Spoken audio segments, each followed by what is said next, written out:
Hello everyone, আমার একটি ছোট্ট মিনি ব্লগে তোমাদের অনেক অনেক স্বাগত। কাল গিয়েছিলাম বাবার দর্শনে চাকলায়। তো আমাদের হাবড়া থেকে চাকলা পর্যন্ত যেতে বেশ সুন্দর একটা রাস্তা পড়ে, আর কালকের ওয়েদারটা তো আরও সুন্দর ছিল। এরকম লং ড্রাইভ যেতে কার কার ভালো লাগে বলো তো?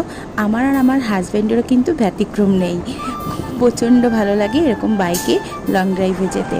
যাই হোক, আমাদের যে পুত্র সন্তান আছে না, সেও কিন্তু একটু সুযোগ পেলেই ঘুরতে যাওয়ার জন্য একদম আমাদের থেকেও উৎসাহিত। যাই হোক, কথা বলতে বলতে চলে এলাম চাকলায়। এই সময় এখানে বেশ ভালো বৃষ্টি হয়ে গেছে, দেখতেই পাচ্ছ চারিদিকটা ভেজা ভেজা। আমরা কিন্তু মানে চাকলায় পৌঁছাতেই বৃষ্টিটা কিন্তু একদমই ছিল না, তার আগে হয়ে গেছিলো। আর যেই না চাকলায় পৌঁছেছি তারপরে ঝমঝমিয়ে বৃষ্টি আরম্ভ হয়ে গেছে। যাই হোক, আমাদের লাকটা কিন্তু খুবই ভালো।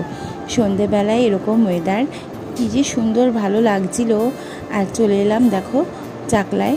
এই সময় সকালবেলায় যে পুজোটা হয় সেটা ভেতরে গিয়ে পুজো দেওয়া যায়, কিন্তু সন্ধ্যাবেলায় দুপুর 12টার সময় এই বাইরেই পুজো দিতে হয়। তাই আমরাও এইখানেই পুজোটা দিয়ে নিলাম।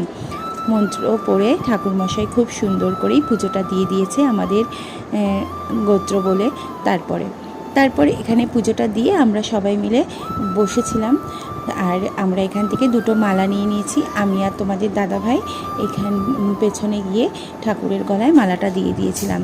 ওই যে কদিন আগে আমরা সিকিম গিয়েছিলাম, তো এখানে বলে গিয়েছিলাম বাবা আমরা সিকিম যাচ্ছি, খুব ভালোভাবে যেন ঘুরে আসতে পারি, আর ঘুরে এসে তোমার এখানে এসে পুজো দিয়ে যাব আর দেখা করে যাব। তো সেটাই করলাম, কারণ বলো তো এত দূর যাচ্ছি, এত যদি ঠিকমতো না ঘুরতে পারি, তাই বাবার কাছে একটু বলে গিয়েছিলাম যে ভালোভাবে যেন ফিরে আসি।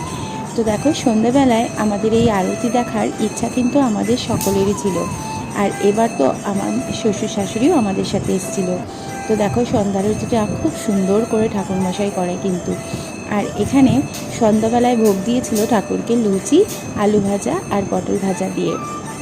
আর সকালবেলা তো ছানা হয়, আর দুপুরবেলায় রাজভোগ দিয়ে পুজো হয়। এই যে দেখো, সবাই লাইন দিয়ে পুজোর প্রসাদ নিচ্ছে। এই যে ঠাকুরের লুচি আর ভাজা মানে প্রসাদটা পেয়ে এত ভালো লাগলো। যে কোনো ঠাকুরের বা যে কোনো মন্দিরের পুজোর প্রসাদ আমার বেশ ভালো লাগে, আর এটা পাওয়াও কিন্তু ভাগ্যের। যাই হোক, পুজোর প্রসাদটা নিয়ে আমরা এখানে মোমবাতি আর ধূপকাঠি ধরিয়ে দিয়েছি।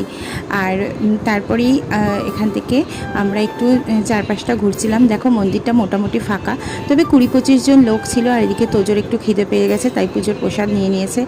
আর এখান থেকে ঘুরে আমরা একটু ফটো তুলবো বলে এই ভেতর দিকে গেলাম, কারণ চারিদিকটা তো অন্ধকার, এখানে লাইট জ্বলছে, ফটোগুলোও ভালো আসবে।